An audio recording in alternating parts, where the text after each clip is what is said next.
leaving us with $656,000 in operating profit. For those of you who don't know me, my name is Troy Larkham, client advisor here at Trade Business Accountants, and we work with trade and construction businesses throughout Australia, typically turning anywhere between 1 to 20 million a year to help them build greater security in their business by lowering their risk and dramatically increasing their profits and cash. Now, I've shot this quick video today because I wanted to discuss a really important topic that I find myself talking about constantly with the large majority of our clients, and that is flawed business models. In my experience, there are two fundamental business models that exist. The first is the volume-driven business model, which is the business model that I typically see the large majority of trade business owners focusing on. This is where they prioritize bringing in as much work as possible to keep the pipeline full and keep their team busy. Now, the question is though, is this a smart business model? Well, from what I've seen, most of our clients who have pursued the volume-driven approach didn't necessarily pursue it from a strategic standpoint. Typically, it evolved organically. And what I mean by that is they didn't sit down, hash out the numbers, and recognize that focusing on volume is the superior business model. Most of the time, it's actually the complete opposite. Their volume-driven business model came about because they didn't break down the numbers and they didn't break down the business model. And because of that, naturally, they're going to end up focusing on trying to bring in as much volume as possible because it's the only plausible way for them in their mind to make more money. They believe more work equals more money. So they keep their prices low, punch out as many quotes as possible, focus on keeping busy, all in the hope that they keep their pipeline full of work throughout the year. But this couldn't be further from the truth. Sure, volume is a critical factor in making money because it's no good having a really solid profit margin if there's no work coming through the door to begin with. But in the same right, it's no good having a really solid workflow if you aren't making any money, or even worse, losing money. You're running a business with all that stress, all that risk, all that sacrifice for wages at best. The truth is, there is a huge difference between being busy and making money. Being busy for busy's sake doesn't guarantee you're going to make money. All it guarantees is you're going to be busy. To make money, you need to focus on being productive. Now, what does that mean? Well, in our case, productivity means return on investment. It's all about return. Your goal as the business owner is to try and get the best return on investment from everything, whether that's return on your invested money in the business, time in the business, effort in the business, or even energy into the business. Because from what I've seen over the years is the most successful business owners always have the strongest returns in everything they do. Now, what does this mean from a business model perspective? Well, your business model at large should be focused on getting the strongest ROI possible as well. The problem with the volume-driven business model, though, like I said earlier, is that it's focused on busyness, not on getting a strong return on investment. That's why I believe it isn't a smart business model. The business model that you need to be focused on is the profit-driven business model. This is the business model that focuses on raising your prices and making you more money, not just keeping you busy enough to pay the bills and just scrape by. We actually once had an electrical client that was completely volume-driven when we first started working with them. And from the outside, they looked great. $15 million in annual sales, 35 plus employee workforce, plenty of work coming through the door. But when we actually looked under the hood of their operation, it turned out they were barely getting by, barely breaking even, in fact. And this was the case because they built their entire business model around volume of work and growing top-line sales revenue, not profitability. They had a volume-driven business model, estimating hundreds of commercial projects at lowball prices every single year and making very little profit. The reason why I wanted to bring this up is because it's a great example of how even large contractors can get caught up in the trap of simply focusing on volume and neglecting profit. So I'm urging you, do not make the same mistake. At the end of the day, what's the point of turning $15 million in revenue if it's giving you little to no return for your efforts? You need to transform your volume-driven business model into a profit-driven one because it's the business model that ultimately wins, and I'll prove it. We actually have a plumbing client who is close to turning 5.2 million in sales revenue this financial year, which is great, but it's no $15 million. But get this, they're on track to achieve an operating profit margin of 32%. That's close to $1.7 million in pre-tax profit. Sure, their revenue is 3 times less than the electrical contractor who's turning 15 million, but That didn't matter because they were making 1.6 million more than them in profit. And this was all because they were focused on building a profit-driven business model, not a volume-driven one. This is the power of a profit-driven business model. This is the power of focusing on relationships with profitable clients and winning profitable work. Because what is the good of work for work's sake? Revenue and volume mean nothing if there isn't a good profit to be made from it. Are you in business to be busy or to make money? Busy and broke is a common theme amongst trade businesses, and it's something that I want every single one of you watching this video to stay clear of. Always remember, it's not about the turnover, it's all about the leftover. Now, to really drive home this point, I want to take you through a case study because this is kind of be the best way for you to really visualize and see how the volume-driven business model and the profit-driven business model truly compare from a numbers standpoint. So here, on the left column, we have the volume-driven business, which is the current business model. And in the right-hand column, we've got the profit-driven business model that we really want to focus on building moving forward. So first things first, here you can see when it's a volume-driven business, they've got 5,000 leads. They've got an inquiry to quote conversion of 70%.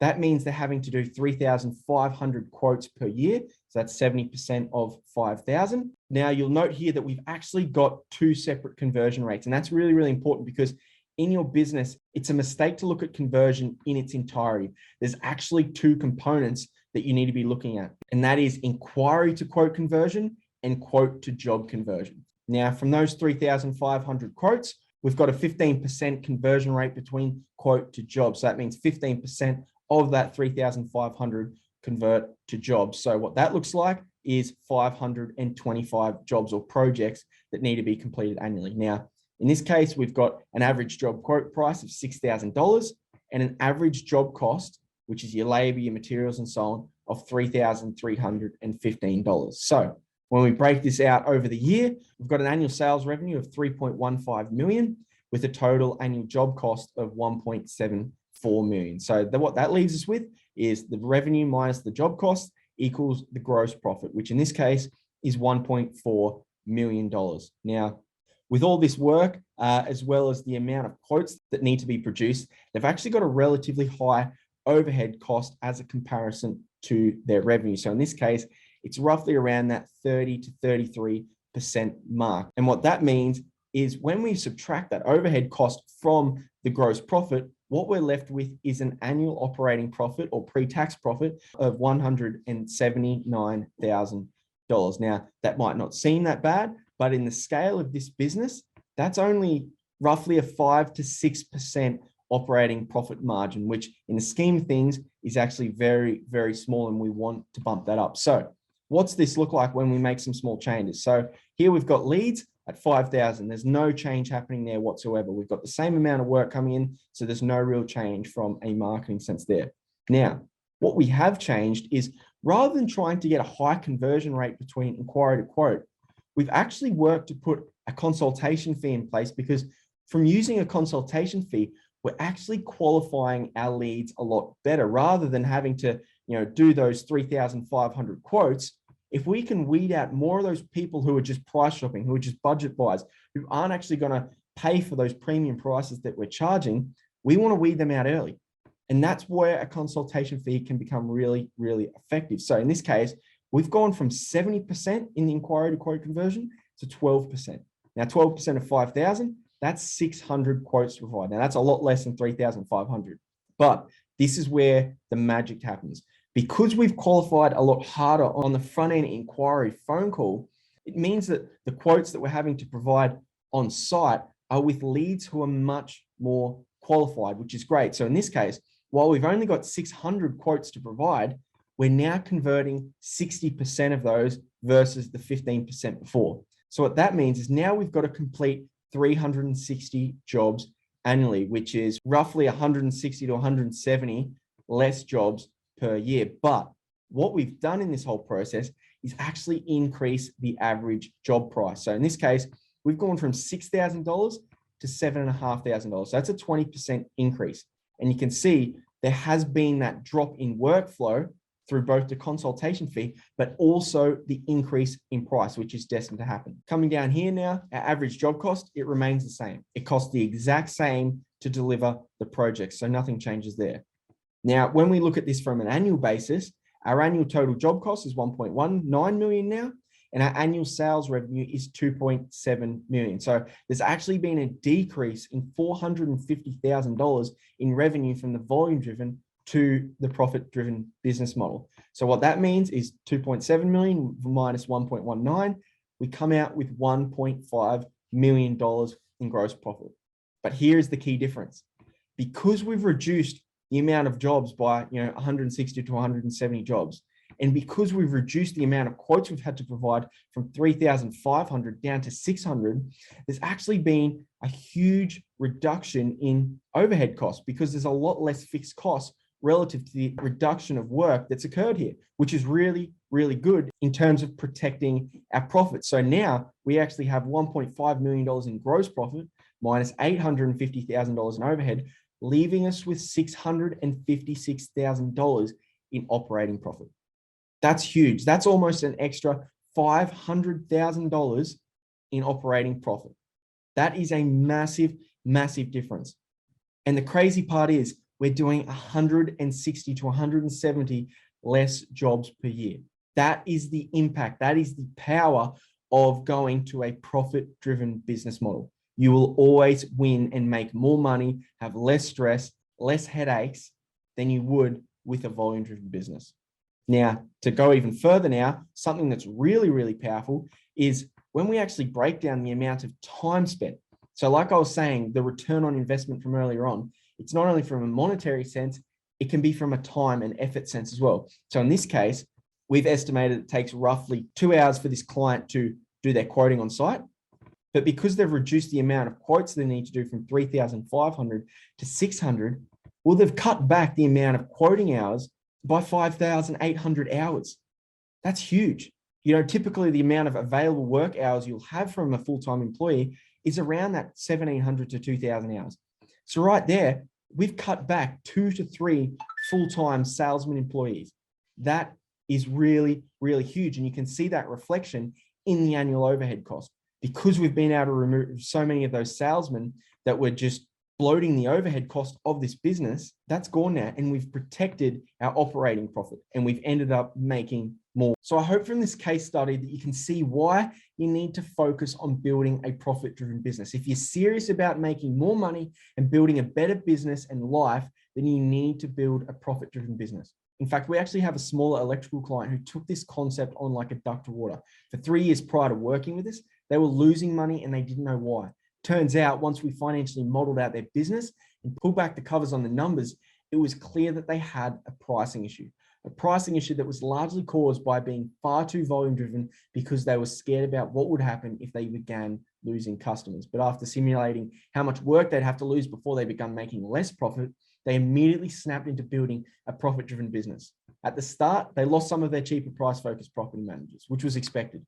But this price increase also meant that they were now actually profitable, making more money and working less. This enabled them to spend more time and give greater value to the good property managers who stuck around, start to say no to property managers who wanted discounts and favors. And it also freed them up to go and start building relationships with new property managers who cared about more than just low price. In fact, they locked in 8 new property managers in the first 2 weeks. And now, for the first time in 3 years, they're profitable while working less hours, building relationships with clients that they actually like, and enjoying the work that they do, all within a matter of months. What an amazing turnaround that they had in their business, purely from starting to focus on building a profit-driven business model. So the golden rule here is don't fear dropping your revenue and volume in the pursuit of more profitable work. The more you focus on winning more profitable work, the more money you'll make for yourself and the less you'll have to work, stress, and struggle just to make $1 for yourself. Now, for many of you, you've probably only got a few key clients like builders and so on. So dropping any of them immediately might not be the smartest move right away, considering they account for such a large portion of your revenue, but your goal should still remain. That's why we recommend trying to move them on over a 6 to 12 month period while you focus hard on marketing, sales, and building new relationships with new value-driven customers. Because if you don't have that workflow and that opportunity coming through the door, then you likely won't have the luxury to say no to taking on work from your existing price-driven customers if they account for a large portion of your revenue. All right, so that's everything I wanted to talk about today. And I hope that the key takeaway from this lesson is that you need to build a profit-driven business. To help, I've actually included a link in our bio where you can download our profit-driven simulator that I showed you earlier for free. This way you can actually have a bit of a crack at modeling out your business yourself and understanding how your business can transform with a few price-driven tweaks and what that business can actually look like for you in the future, which is really, really powerful stuff. Now, if you're after more than just a tool and looking for actionable guidance on the best way to tackle this transition in your business, then we'd love to help. In fact, one of the first things we do with all of our clients when they join our full service accounting package is to jump on a Zoom call, pull out our business modeling simulator and break down their entire business model. This way, we uncover right from the outset where the greatest opportunities are and how they can build a better business and make more money. Then we work with them to make that model a reality. If that sounds like something you'd be interested in, then book a call with our team today.